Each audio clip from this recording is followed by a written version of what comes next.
नमस्कार साथियों, स्वागत है आप सभी का स्टेट्स ऑफ एजुकेशन पे।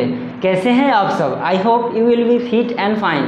माय डियर फ्रेंड्स, आज के इस पार्टिकुलर वीडियो में मैं करेक्ट यूसेज ऑफ प्रोनाउन के बारे में डिस्कशन कराने वाला हूं। माय डियर फ्रेंड्स, जैसा कि आप जानते हैं कि मैंने पिछली वीडियोज़ में बेसिक्स ऑफ प्रोनाउन के बारे में डिस्कशन करवा रखा है। अगर आप उस वीडियो को नहीं देखे हैं तो सबसे पहले उस वीडियो को देखिए, उसके बाद इस वीडियो को देखिए, क्योंकि करेक्ट यूसेज ऑफ प्रोनाउन को सीखने के लिए आपको बेसिक्स ऑफ प्रोनाउन का पता होना बहुत ज़रूरी है, राइट? तो आपसे रिक्वेस्ट है कि वीडियो के अंत तक जरूर बने रहिएगा। So without any further delay let's get started. है लेट के बाद ऑब्जेक्टिव केस के प्रोनाउन का प्रयोग होता है, राइट? माय डियर फ्रेंड्स, कुछ एग्जांपल है। लेट हिम गो, तो लेट के बाद कौन सा केस आएगा?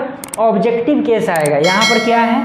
ऑब्जेक्टिव केस है, इट मीन सेंटेंस करेक्ट है, राइट? लेट ही गो, तो लेट के बाद कौन सा केस आना चाहिए? ऑब्जेक्टिव केस, लेकिन क्या है यहाँ पे? Subjective case. तो क्या होगा? सेंटेंस इनकरेक्ट होगा, इट मीन सेंटेंस क्या है? गलत है, राइट? ही के जगह पर हम क्या करना होगा? हिम लिखना होगा, राइट? नेक्स्ट सेंटेंस है लेट यू एंड मी गो। ये सेंटेंस करेक्ट है, क्यों? क्योंकि यू का ऑब्जेक्टिव केस यू ही होता है, राइट? और आई का ऑब्जेक्टिव केस मी होता है। इट मीन्स दोनों जगह क्या है? ऑब्जेक्टिव केस है, इसीलिए सेंटेंस क्या है? करेक्ट है। अगर हम बात करें नेक्स्ट सेंटेंस की, let you and I go. My dear friends, you एक ऐसा सब्जेक्ट है कि सब्जेक्टिव केस के तौर पर भी काम आता है और इसका ऑब्जेक्टिव केस भी सेम ही होता है। और आई जो कि सब्जेक्टिव केस में है, यहाँ पर क्या होना चाहिए? Objective case. यहाँ पे ऑब्जेक्टिव केस नहीं लिखा हुआ है, इसी की वजह से सेंटेंस क्या है? इनकरेक्ट है, राइट? आई होप आपको समझ में आ गई होगी। सेकेंड रूल है प्रीपोजिशन के बाद ऑब्जेक्टिव केस के प्रोनाउन का प्रयोग होता है। प्रीपोजिशन के बाद ऑब्जेक्टिव केस के प्रोनाउन का प्रयोग होता है, न कि नॉमिनेटिव केस के प्रोनाउन का। My dear friends, nominative case को ही सब्जेक्टिव केस के नाम से जाना जाता है, राइट? तो चलिए देखते हैं कुछ एग्जाम्पल के जरिए। Mohan laughed at you and me. My dear friends, इस सेंटेंस में प्रीपोजिशन पर गौर कीजिए। प्रीपोजिशन क्या है यहाँ पे? Eight, right? और प्रीपोजिशन के बाद क्या होना चाहिए? ऑब्जेक्टिव केस के प्रोनाउन का, राइट? तो लाफ्ड एट, उसके बाद ऑब्जेक्टिव केस, यू का ऑब्जेक्टिव केस तो यू ही होता है, तो लाफ्ड एट यू, यहाँ तक करेक्ट है, राइट? आगे एंड मी, आई का ऑब्जेक्टिव केस क्या होता है? Me, it means at you and me, it means sentence क्या है? करेक्ट है। अगर हम बात करें नेक्स्ट एग्जाम्पल की, Mohan laughed at you and आई, ये सेंटेंस इनकरेक्ट है, क्यों? क्योंकि यहाँ पे एट प्रीपोजिशन है, प्रीपोजिशन के बाद ऑब्जेक्टिव केस आना चाहिए और यू का ऑब्जेक्टिव केस यू ही होता है। यहाँ तक तो सही है, लेकिन आई क्या है? नॉमिनेटिव केस है, इट मीन्स सब्जेक्टिव केस है, लेकिन यहाँ पे क्या होना चाहिए? Objective case. आई को रिप्लेस करके क्या लिखना होगा? मी, राइट? तो Mohan laughed at you and मी, तब जाके सेंटेंस क्या होगा? करेक्ट होगा। अगर आप Mohan laughed at you and आई लिखते हैं तो सेंटेंस क्या हो जाएगा? इनकरेक्ट हो जाएगा। नेक्स्ट रूल है gerund, it means main verb plus ING के बाद ऑब्जेक्टिव केस के प्रोनाउन का प्रयोग होता है। As for example, talking him was not pleasant. My dear friends, यहाँ टॉकिंग क्या है? जेरंड है। जेरंड कैसे बनता है? मेन वर्ब में आईएनजी को ऐड करके जेरंड बनता है, इट मींस टॉकिंग क्या हो गया? जेरंड। उसके बाद क्या है? हिम क्या है? ऑब्जेक्टिव केस है। ऑब्जेक्टिव केस को शॉर्ट फॉर्म में हम ओसी लिखते हैं। क्या लिखते हैं? ओसी।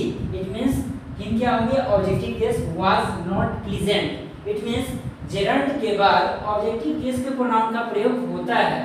तो माय डियर फ्रेंड्स, इस सेंटेंस में इस रूल को फॉलो हो रहा है, इट मींस ये सेंटेंस क्या है? करेक्ट है। अगर हम बात करें नेक्स्ट सेंटेंस की, talking he was not pleasant. Talking he was not pleasant, talking क्या है? जेरंड है। क्या है? जेरंड। और आगे क्या है? ही क्या है? ऑब्जेक्टिव केस नहीं है, क्या है? Nominative case, it means subjective case यहाँ लिखा हुआ है, जो कि इनकरेक्ट है, इसीलिए सेंटेंस क्या हो जाएगा? इनकरेक्ट। नेक्स्ट रूल है इन्फिनेटिव, इट मींस 2 + V1 के पहले और बाद ऑब्जेक्टिव केस के प्रोनाउन का प्रयोग होता है। As for example, I requested her to come here. Infinitive क्या होता है? 2 + V1, 2 + V1, तो 2 तो लगा हुआ है, उसके बाद क्या है? कम क्या है? V1 है, तो क्या हो गया? इन्फिनेटिव। उसके पहले क्या होना चाहिए, ऑब्जेक्टिव केस। हर क्या है, ऑब्जेक्टिव केस है, इट मीन सेंटेंस करेक्ट है। नेक्स्ट सेंटेंस है I requested she to come here. To come क्या है, इन्फिनिटिव, इन्फिनिटिव, और इन्फिनिटिव के पहले क्या होना चाहिए, ऑब्जेक्टिव केस, लेकिन यहाँ पर क्या है, सब्जेक्टिव केस, शी लिखा हुआ है जो कि इनकरेक्ट है, तो सेंटेंस क्या हो जाएगा, इनकरेक्ट। इसको सी को रिप्लेस करके क्या करना होगा, सी को रिप्लेस करके हमको हर लिखना होगा, राइट। नेक्स्ट रूल है यदि दो नॉमिनेटिव्स के बीच तुलना हो तो एज या देन के बाद नॉमिनेटिव केस के प्रोनाउन का प्रयोग होता है। As for example Mukesh is as fat as I, Mukesh is as fat as I. यहाँ पर दो सब्जेक्टिव केस है, इट मीन्स नॉमिनेटिव केस है, और दोनों के बीच में क्या हो रहा है, तुलना हो रहा है। यहाँ पे क्या होना चाहिए, नॉमिनेटिव केस, तो क्या हो गया है, सेंटेंस करेक्ट है। अगर यहाँ पे ऑब्जेक्टिव केस होता तो सेंटेंस क्या हो जाता है, इनकरेक्ट। अगर हम बात करें नेक्स्ट सेंटेंस की, Mukesh is as fat as me क्या है, ऑब्जेक्टिव केस है जो कि गलत है, इट मीन सेंटेंस क्या हो जाएगा, गलत। यहाँ पर क्या होना चाहिए, nominative case. My dear friends, तो मैं ऐसा करता हूँ आपको सारी चीज़ें समझ में आ गई होगी। अगर ये वीडियो पसंद आए तो इसे लाइक करें, अपने दोस्तों के साथ शेयर करें, और हाँ, इसे सब्सक्राइब करना ना भूलें ताकि जब भी मैं न्यू वीडियोज लेके आऊँ तो आप तक नोटिफिकेशन पहुँच सके। तो मिलते हैं अगली वीडियो में, तब तक के लिए बने रहें इस चैनल पे। Thank you, best of luck.